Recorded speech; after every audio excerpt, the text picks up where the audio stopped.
Hey there, what is going on? Welcome on back to the deeper dive. It is your host, Luke, and today we're going to talk about Velo as well as the crypto community as a whole and some thoughts that I've had over the past few days.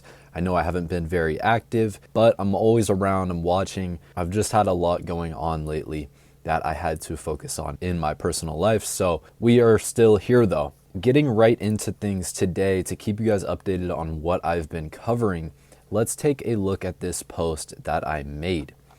Now, ChartNerd made this one, ChartNerd TA on X, great post here about SCB as well as Lightnet and Velo and the virtual bank license.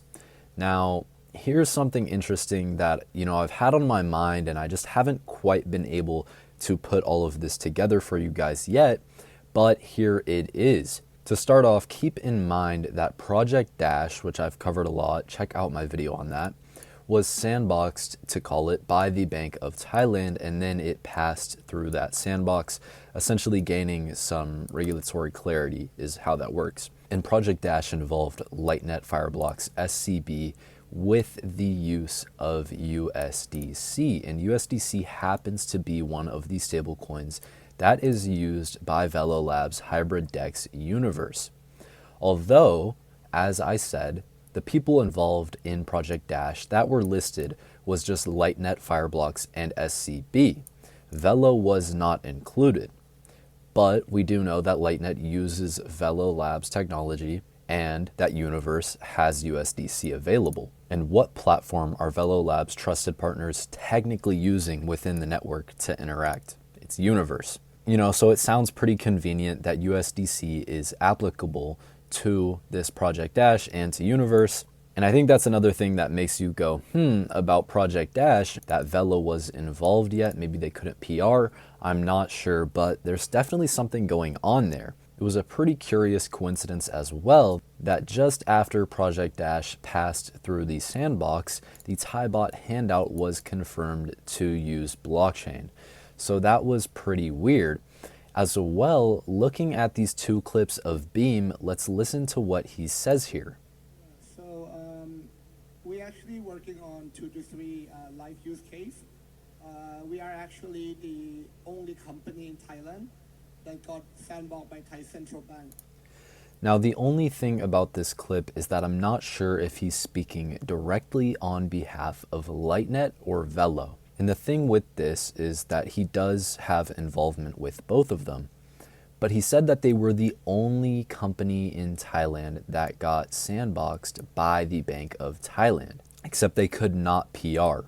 And then we can look at this clip where he is wearing a Velo shirt and listen to what he says, specifically at a conference talking on behalf of Velo. We involved in the current project with the Thai Central Bank. So he said that they were involved with the project with the Thai Central Bank. So isn't that pretty curious what was said there?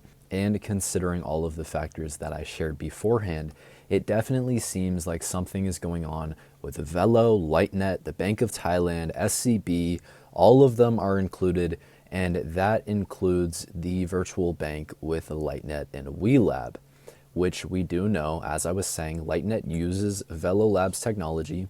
So how much of this virtual bank will incorporate Velo if it gets approved?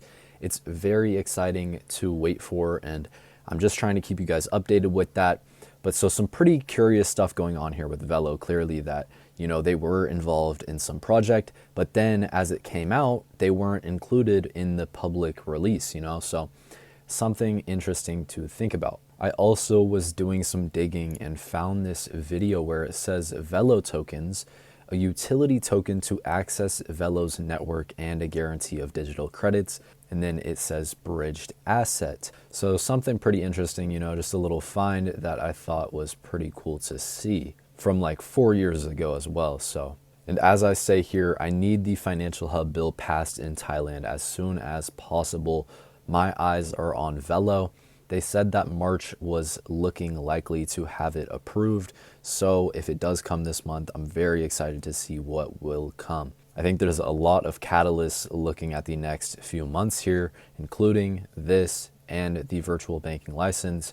So there's definitely a lot of good stuff going on. Looking at this post from Myla Sway on X, check out her X. She posts some really good Velo content. There was an issue trading Velo on DEXs. Stellar Term, Stellar X, and Lobster were affected, but it is now fixed. There was just a file that was needing to be updated, but they got it all good, and it is now up and running once again. So do not worry about that. Just thought I'd let you guys know though. Also, as Pure 8 Nature on X says here, Lightnet and WeLab applied for the virtual bank license in Thailand last year, and the results are expected from the Bank of Thailand in or by June this year.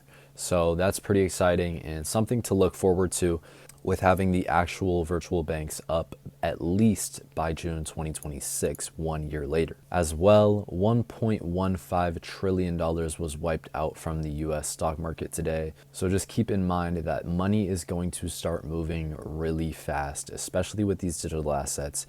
Trillions of dollars are going to flow into this market. It's not financial advice, but simply just have a macro position in this game, because there is a lot going on and a lot of development to happen with trillions upon trillions of dollars to go around.